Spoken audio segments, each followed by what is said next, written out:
O sea, para que algo se vuelva yoga, tiene que desarrollar al menos dos músculos. El músculo de la ecuanimidad y el músculo de la renunciación. Si el Jnana Yoga, que es el camino del conocimiento, no desarrolla ecuanimidad, sino que es solamente una diversión intelectual, entonces queda en Jnana, no en Jnana Yoga.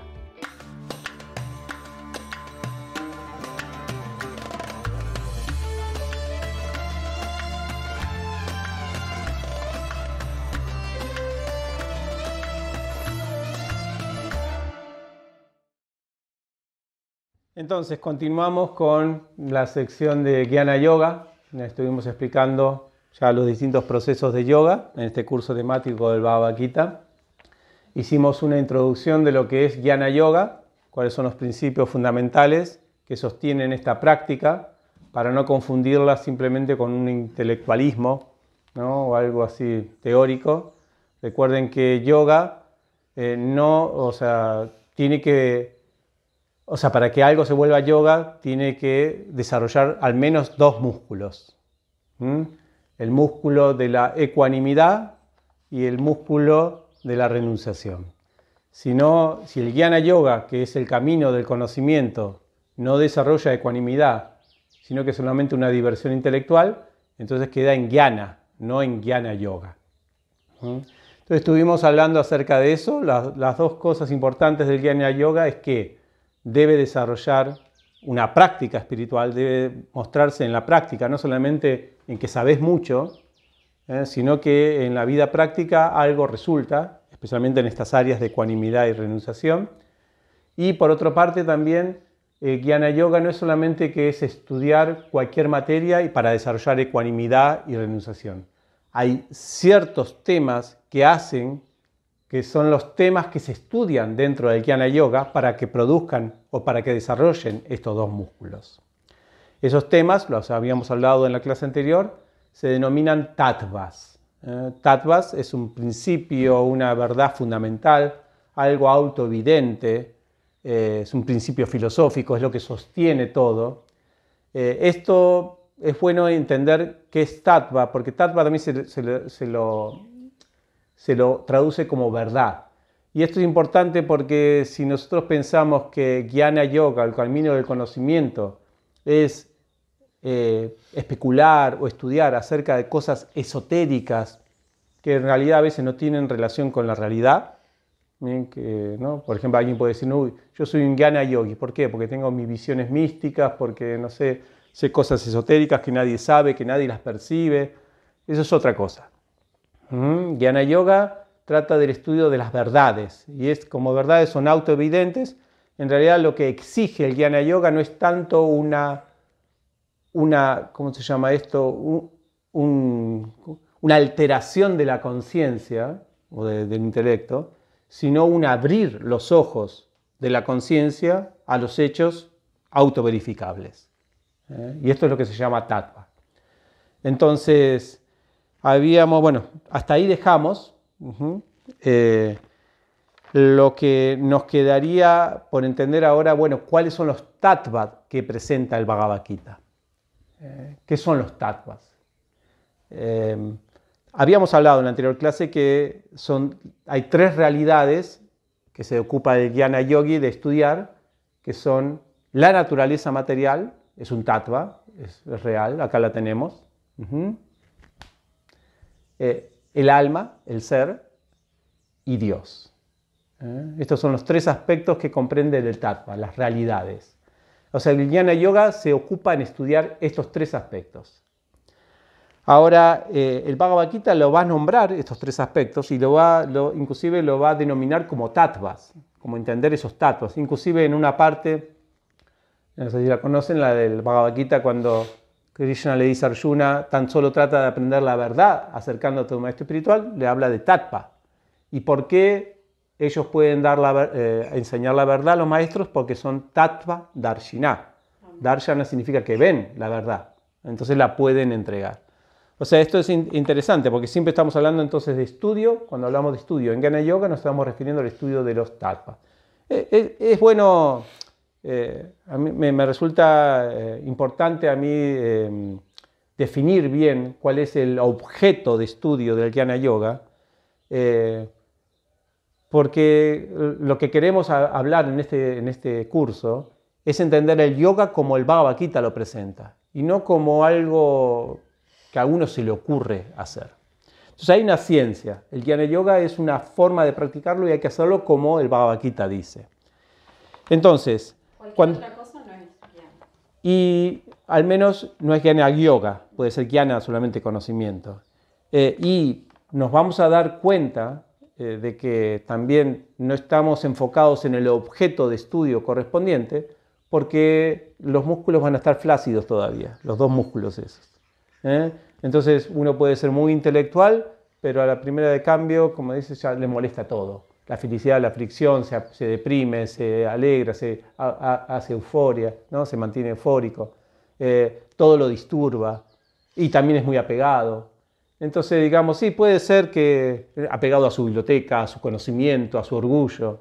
Entonces no está haciendo yoga, está haciendo un cultivo de conocimiento nada más. Entonces, en esta clase vamos a hablar acerca de cuáles son los tattvas que presenta el Bhagavad Gita, que son dignos de estudiar o de profundizar en el Jnana Yoga, y por qué estos tattvas, cuál es la relación de estudiar estos tattvas y el desarrollo de los resultados del yoga, que es la renunciación y la ecuanimidad. ¿Cómo puede ser que algo analítico produzca en la vida cotidiana un cambio? Interesante eso, ¿no? Eso es lo que quería ver si podemos compartir en estos 15, 20 minutos. Entonces, los tres aspectos, digamos, que engloban el conocimiento de los tres tattvas, que son el alma, la naturaleza material y Dios, se desarrollan en el Bhagavad Gita de la siguiente manera. Primero, un tattva muy importante para un jnana yogi que empiece a empezar a cultivarlo. Lo primero que tiene que tratar de ver es la diferencia entre la materia y el alma, la diferencia entre la materia y espíritu. No por nada, lo primero que hace Krishna en el Bhagavad Gita es presentar el Sankhya Yoga, que es justamente esta diferenciación entre, ¿no?, analítica entre el cuerpo y alma. Lo primero que hace, el capítulo 2. Entonces, empieza a separar lo que es, cuáles son las características de un ente, el alma, de una existencia, el ser, y cuáles son las características de la materia. Bien diferente, ¿no? Por eso está lleno de cualidades del alma, que es inmutable, que no la quema el fuego, que no la moja el agua, y por el otro lado, que la materia no para de cambiar. Prácticamente la definición más concreta de esta gran diferencia, creo que se presenta en el 2.14, 2.16. ¿No? Los videntes de la verdad han concluido, y esto es interesante, videntes de la verdad, otra vez los tattvas. ¿Qué concluyeron los videntes del tattva con respecto a la materia y el espíritu? ¿Qué es lo que hay que saber? Y ellos, miren qué simple, dijeron, todo lo que cambia es materia, no tiene permanencia. Y todo lo que no cambia es espíritu, es alma. Interesante, ¿no? Muy simple. Es muy simple, sí. Entonces uno se puede dar cuenta en la vida que si algo está cambiando, no tiene realidad sustancial a nivel espiritual al menos. Y estamos hablando de que prácticamente todo. ¿No? Como dice que Mercedes Sosa, todo cambia, ¿no? Bueno, estamos cantando ahora. ¿Y la relación con Krishna que va cambiando? No, la relación con Krishna no cambia. Siempre la misma de sirviente. Sí, siempre la misma. Pero desde nuestro conocimiento va cambiando. Se va despertando. Va descubriendo. Descubriendo, sí. Ahora vamos a hablar acerca de Krishna también, que es una de los tattvas. Pero mira, por ahora, entender bien la diferencia.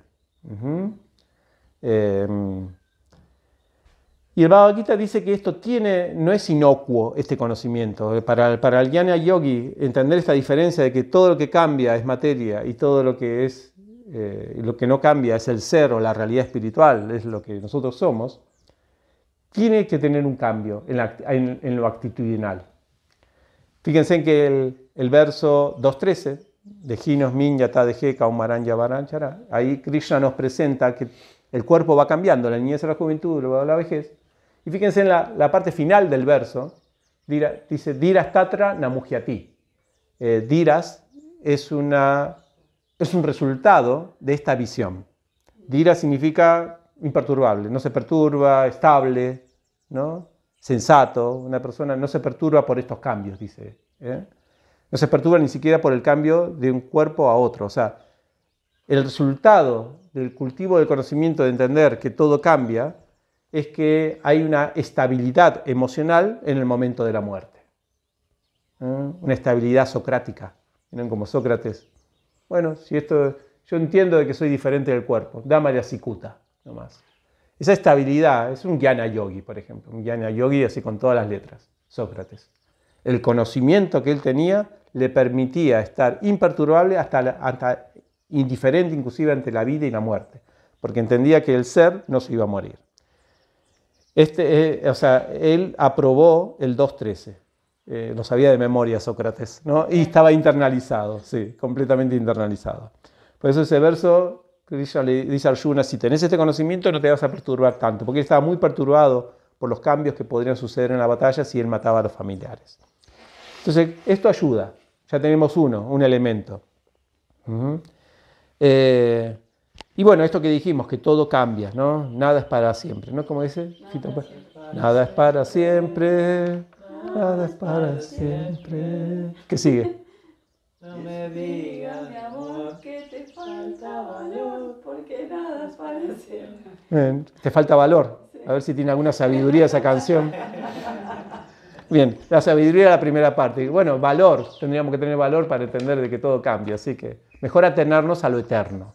Esa es un poco la finalidad del Jnana Yogi. El yoga es conectarse con lo espiritual a través del conocimiento, entender esa diferencia al menos de materia y espíritu. Esta es un área, profundizar bien en eso, entender todo cambia, no hay que frustrarse, porque de pronto, como me pasó a mí, a nosotros hace un par de días atrás, el motor empezó a humear de mi camioneta. No, eso no fue nada. Lo peor es el lavarropa. Bueno, y el lavarropa también fue el mismo día. El lavarropa dejó de funcionar. No, pero a mí me frustró más el auto, porque yo el auto digo... El lavarropa. Sí. Sí, Ananta el lavarropa, claro. Sí, ella la que lava. Pero hay una causa de por qué a mí me frustró, y es porque yo no estoy cultivando bien el Jnana Yoga, porque digo, yo el auto lo uso solamente una vez por semana, lo cuido, le pongo todo lo que necesita, lo mimo, ¿no? O sea, si hay un ruidito ya estoy en el mecánico preguntando esto, lo otro. Digo, es injusto. Yo pensaba, es injusto que salgo sin hacer nada, ni forzarlo, nada, andándolo perfecto, empieza a salir humo. Me pareció una injusticia, porque yo digo, si vos tratás bien a la materia no tendría por qué cambiar. Error fundamental que Fito Páez, Cantilo, Fabiana Cantilo, Mercedes Sosa, Sócrates. Esos grandes sabios capítulos, la verdad, te lo han explicado y no lo has entendido. Exactamente, y el Bhagavad Gita ni te cuento. Así que todo cambia y no hay razón externa que hace. A veces hay razones externas, uno puede forzar los cambios también, ojo, ¿no? Pero digamos que por más que uno no haga nada, nada es para siempre, no todo cambia igual. Entonces, si yo hubiera cultivado más, o sea, Ananta ahí me ayudó y me dijo, es la materia, ¿no? Ella fue la Jnana Yogi, es la materia, cambia, no tenés que frustrarte, es así. Las cosas salen humo de pronto y salen humo y bueno, hay que... ponerse de acuerdo. ¿El lavarropa se quemó? No, el lavarropa era lo mismo. Me compré otro más lindo. Sí. Hay que tener otro cuerpo, claro. Ella no se perturbó ante ese cambio. ¿Qué vamos a hacer a la hora de la muerte? Le digo, si no, cuando tenemos que cambiar el cuerpo, vamos a estar frustrados. No, dejá ese cuerpo y vamos con otro más lindo. Esa es la estrategia estrategia discursiva que le propuso Krishna a Arjuna con respecto al abuelo. Arjuna estaba muy preocupado por el cuerpo, porque no cambiar el cuerpo del abuelo, o sea, el lavarropa viejo. Y Krishna dijo, pero ¿cuál es la preocupación? Va a tener un cuerpo nuevo, vas a tener un lavarropa nuevo. Así que, por ejemplo, Ananta ahora ya está chocha, ya se olvidó de la rotura porque ahora tiene un lavarropa nuevo. Mejor, bueno, todavía no lo tenemos, pero dio la posibilidad de cambiar. Así que esto es un poco la perspectiva que tiene el Baba Gita para ayudarnos con el conocimiento a ser más ecuánime, porque si todo cambia, si va a salir humo en cualquier momento, y bueno, sí, iba a salir, ya es esperado. Es como a veces la gente dice, se murió, ¿por qué se murió? Pero ya te lo habían dicho desde que naciste, que la gente muere. Claro. O sea, ¿qué te sorprendes? No, mira, justo se murió tan joven. Pero si lo vi ayer. Claro. Ayer estaba vivo.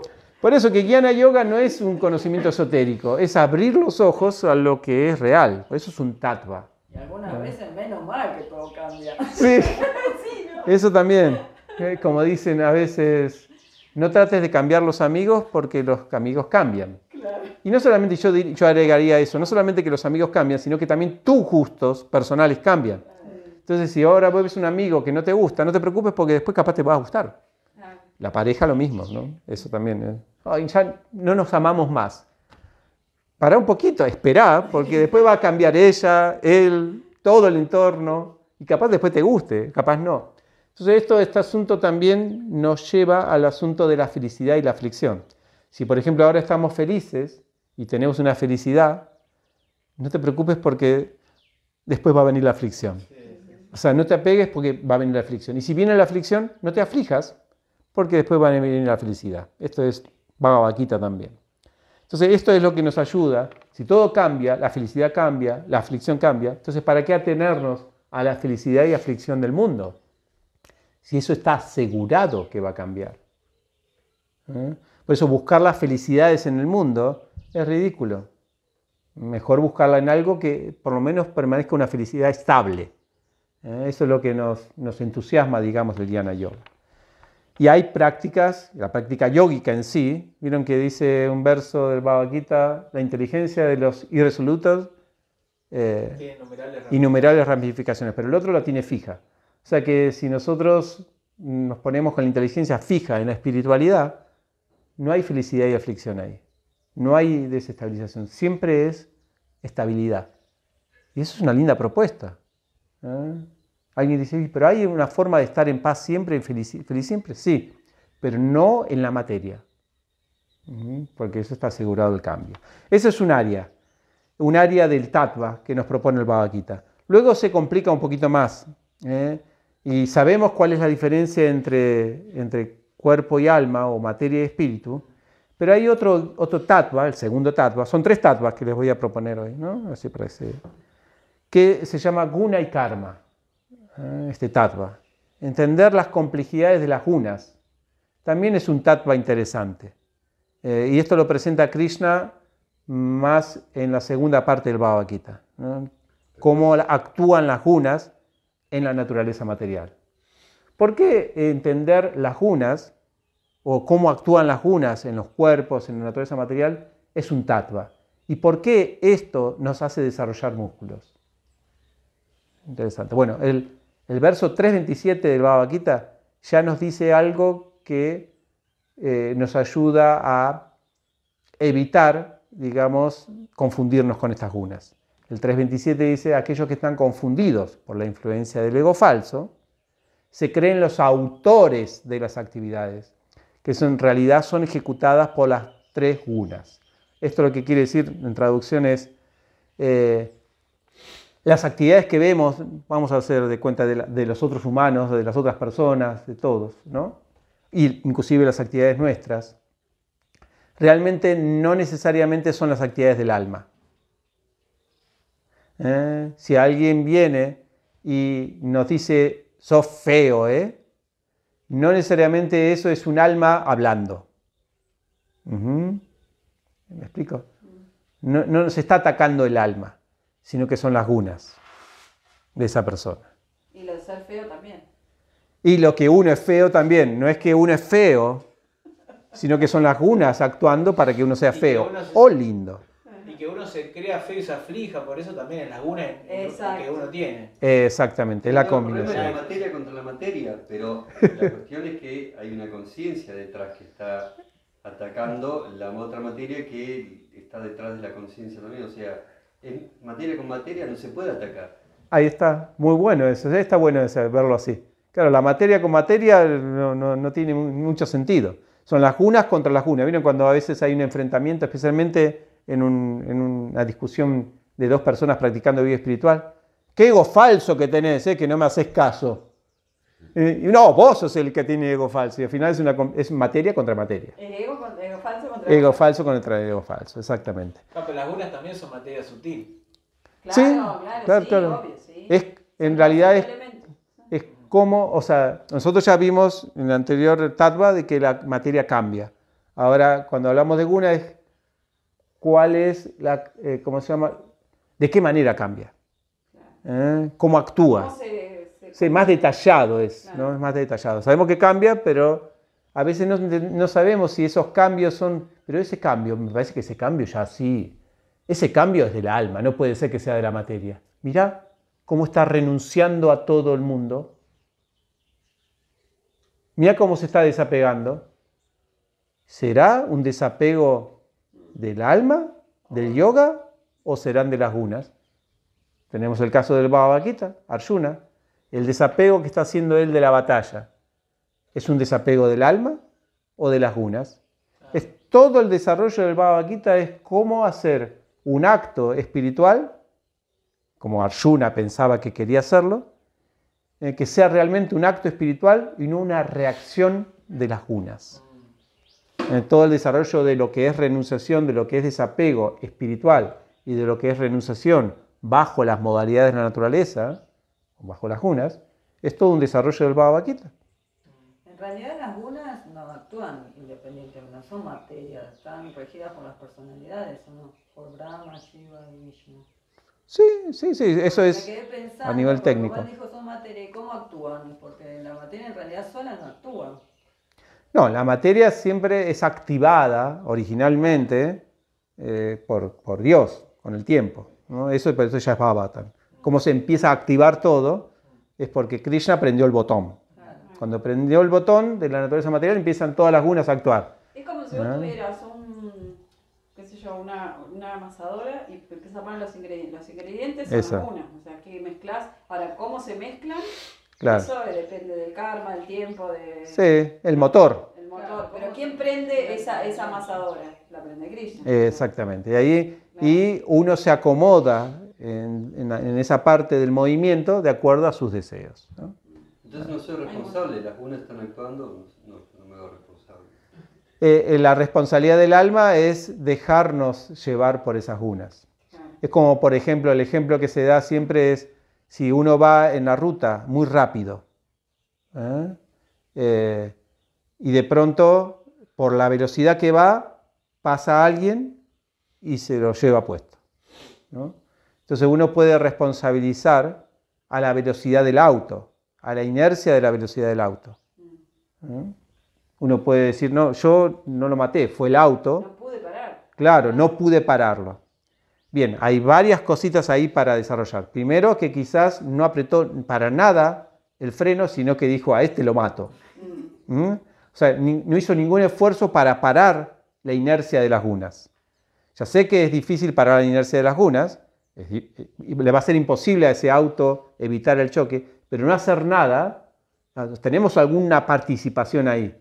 E inclusive lo otro es también antes, es cómo nosotros vamos a trabajar con las gunas en la vida para que no tener un episodio de un accidente.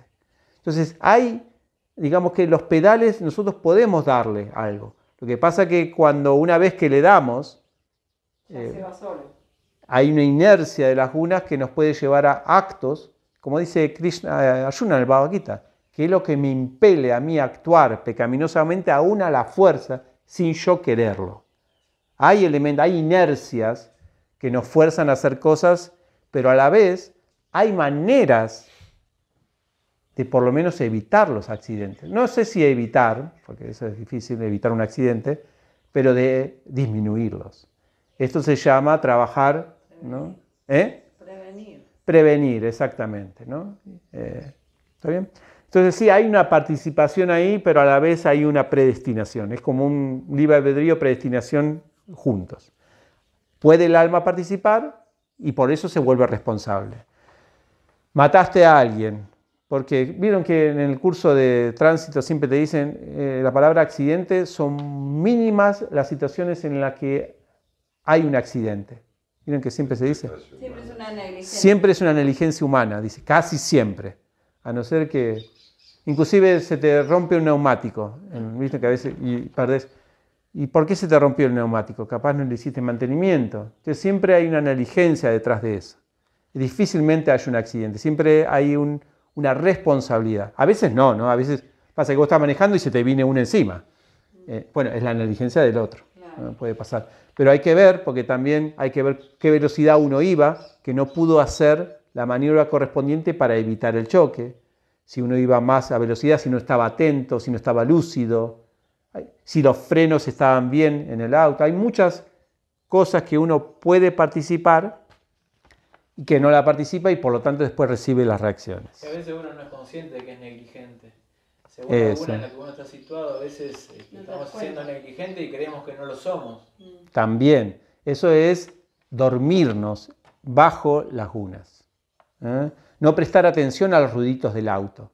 Hice un ruidito, no es nada, no es nada. Miramos por la otra parte, ¿no? Entonces, eso es negligenciar adrede, eso se llama tamaguna. Entonces, bueno, guna y karma nos ayuda, dice en la guía para comprender el Bhagavad Gita, es a entender el funcionamiento interno de la gigantesca máquina de ilusión llamada universo. Es entender la ilusión, está lindo, ¿no? Máquina de ilusión. La máquina de ilusión, es entender la ilusión, entender las gunas y entender la ilusión. Mirá esa persona cómo se cree no sé cuánto, el autor.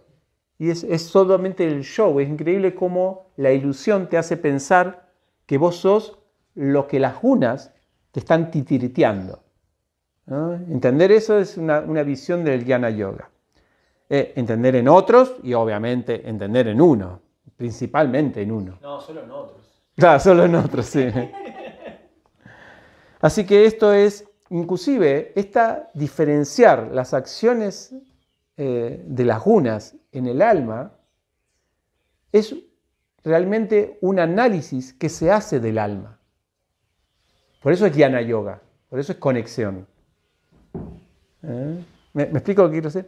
O sea, solamente desde el alma se puede analizar introspectivamente cómo nosotros estamos condicionados por las gunas. Porque las gunas en sí jamás nos van a dar la capacidad de analizarnos a nosotros mismos. ¿Me explico? Las gunas están para nosotros identificarnos con ellas. Que nosotros hagamos el análisis de cómo ellas nos están condicionando implica que ese análisis procede ¿sí? del alma. Y por lo tanto es un análisis espiritual. Interesante, ¿no? A veces hay análisis psicológicos que sí proceden del alma. Cuando nosotros queremos analizar a una persona, pero hay otros que se enroscan en las gunas. Eso es ya más psicología, ¿no? Y entonces no es un análisis desde el Jnana Yoga. Por eso que lo más cercano un poco a un análisis psicológico que procede del alma es la transpersonal, la junguiana, porque acepta, digamos, que hay un ser que está visualizando todos los elementos que cambian de la naturaleza material, en un sentido, ¿no? La freudiana no sé si tanto, es medio enroscada ahí en mismas gunas y tratar de solucionar dentro de las mismas gunas todo eso. Digamos, perdón, los freudianos, ¿no? Pero bueno, hay una especie de, como no consideran un ser aparte de toda esa manifestación de efectos psicológicos, entonces tratan de arreglar dentro de ese maraña de efectos dentro de las gunas, que las gunas se estabilicen por sí mismos, dentro de esas gunas. Bueno, es muy simplista lo que estoy diciendo, pero bueno, para diferenciar un poco desde la psicología. Entonces en Jnana Yoga no, actúa más de mindfulness, ¿no? El budismo un poco trata de ver las cosas desde todo eso cambia y el ser está aparte, aunque en el budismo no hay ser. Pero bueno, eso ya es otro tema que podemos hablar de otra manera.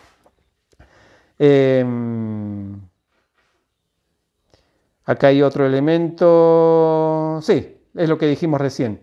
¿Cómo renunciar que no sea bajo las gunas? Vieron que hay un verso en el Bhagavad Gita que dice que aquel que renuncia que aparta los sentidos de sus objetos, pero aún permanece la mente en ellos, es considerado un farsante. O sea que farsante significa todavía las gunas te están manipulando. O sea que, ojo, que las manifestaciones pseudo espirituales no necesariamente es una expresión del alma, sino que siguen siendo las gunas. Entonces, un Jnana Yogi tiene la capacidad, si entendés este tattva de guna y karma, de diferenciar un verdadero espiritualista del que no lo es, del que está haciendo un show, como dice el Bhagavad Gita, un show del meditador profesional. Porque eso también puede estar bajo las gunas. Entonces, esta es otra área, guna y karma. Un Jnana Yogi es muy estudioso de eso. A ver, ¿por qué estoy actuando así? ¿Es mi expresión del alma o es una guna que me está afectando? Un Saturno retrógrado, no sé, cualquier cosa, ¿no? Algo que me está afectando. Y entenderlo desde ahí. Y el tercer tattva que es digno de estudiar para un Jnana Yogi es el Krishna tattva, o Dios como tattva. Entender a Dios, estudiar a Dios, la teología, digamos, bien en profundidad, es un tattva digno para un Jnana Yoga porque estudiar a Dios hace desarrollar también los músculos que se esperan del yoga. ¿Cómo es que ser un creyente, por decirlo de una manera, no es solamente un creyente, es estudiar teológicamente a Dios, hace que nosotros desarrollemos los músculos? Bueno, Krishna habla en el Gita, vamos a ver si llegamos acá, si me dan 5 minutitos más, y termino este tema y ya, después queda otro tema para la siguiente clase. Distintas situaciones donde entender, Krishna presenta distintos versos, distintas instrucciones donde entender a Krishna o los diferentes aspectos de Krishna, de Dios, producen un resultado actitudinal, psicológico, no sé, en las personas. O sea, no es inocuo también el entender a Dios como Dios quiere que nosotros lo entendamos. Uno de esos aspectos, el 4.9. El Bhagavad Gita 4.9 dice: aquel que entiende mi aparición, mis actividades, mi forma de yo interactuar con el mundo, si alguien entiende eso, entonces él tiene un resultado de liberación. Más adelante, después de ese verso, dice: entender cómo él mismo actúa, nos da la capacidad de que nosotros también poder actuar de la misma manera que actúa Dios en relación con la materia. Eso dice el capítulo 4. O sea, nosotros tenemos un ejemplo de Krishna actuando con la materia de una manera trascendental, y eso nos debería a nosotros dar un ejemplo de nosotros también cómo poder actuar. Él mismo actúa en este mundo de una manera muy particular cuando viene.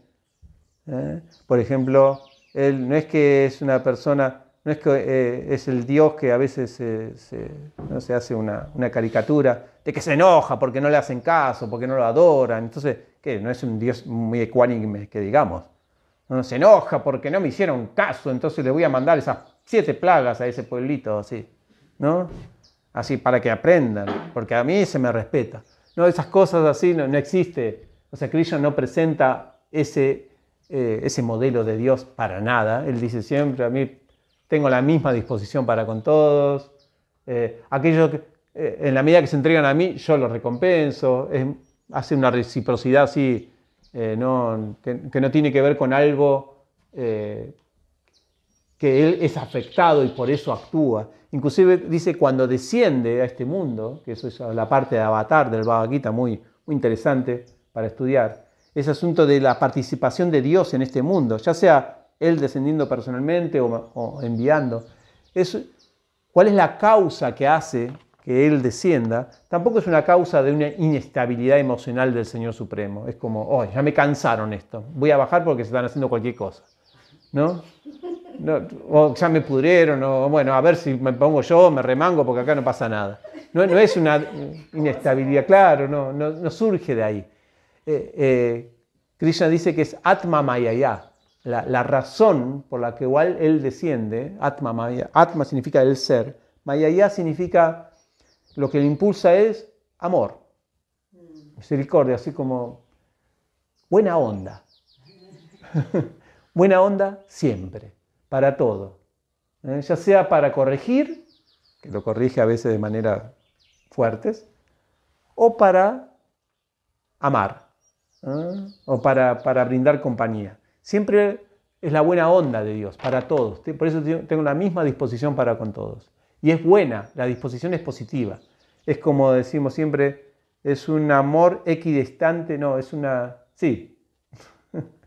No, teníamos una definición, no me acuerdo ahora. Pero es una parcialidad, como decíamos, es una parcialidad amorosa equidistante. Es decir, es parcial con todos. ¿No? Porque a veces dice, porque si nosotros decimos es imparcial Dios, parece un ser apático. Bueno, no me importa lo que hagan. Si me vienen, yo respondo, y si no, esa neutralidad no. Dios no es neutral completamente, es parcial. Lo que pasa es que es una parcialidad amorosa para con todos por igual. Entonces parece, en un sentido, una imparcialidad. Pero no es una imparcialidad nacida de la apatía, sino que es una imparcialidad nacida del amor.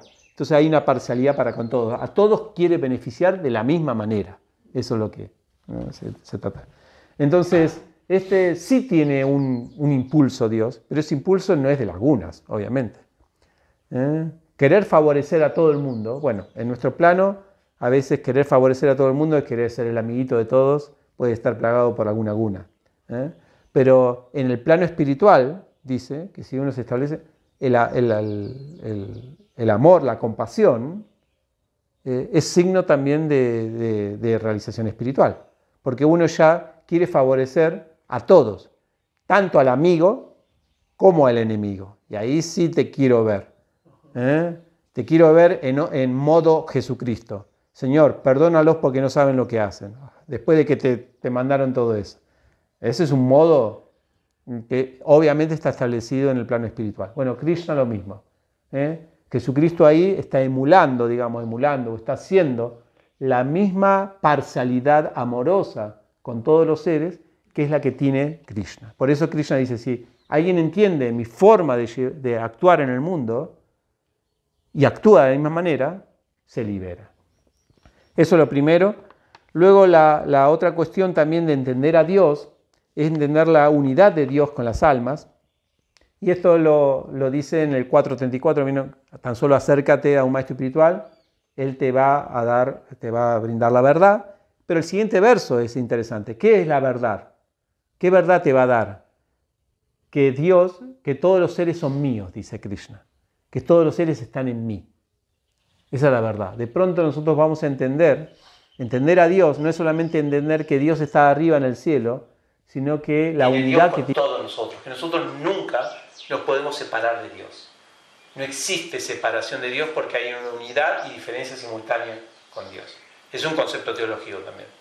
Entender a Dios así nos hace entender esa unidad y por lo tanto, ¿cuántos músculos se deben desarrollar ahí, no? Ya entender que nosotros somos divinos de por sí, que no estamos separados. Qué tranquilidad que da. Bueno, eso también habla el Bhagavad Gita. Hay muchos versos más, por ejemplo, de entender a Dios como y esto es solamente abrir los ojos, como el que nos da todo. Esto es más capítulo 15 del Bhagavad Gita. Necesitamos comer, bueno, Krishna hace que crezcan las plantas. Necesitamos que las plantas crezcan, bueno, Krishna nos da el sol. Necesitamos que la planta tenga sabor, bueno, Krishna es la luz de la luna. Necesitamos después, cuando lo comemos el alimento, que se digiera, bueno, Krishna de adentro digiere con el fuego de la digestión. ¿Me quiere decir qué hacemos nosotros?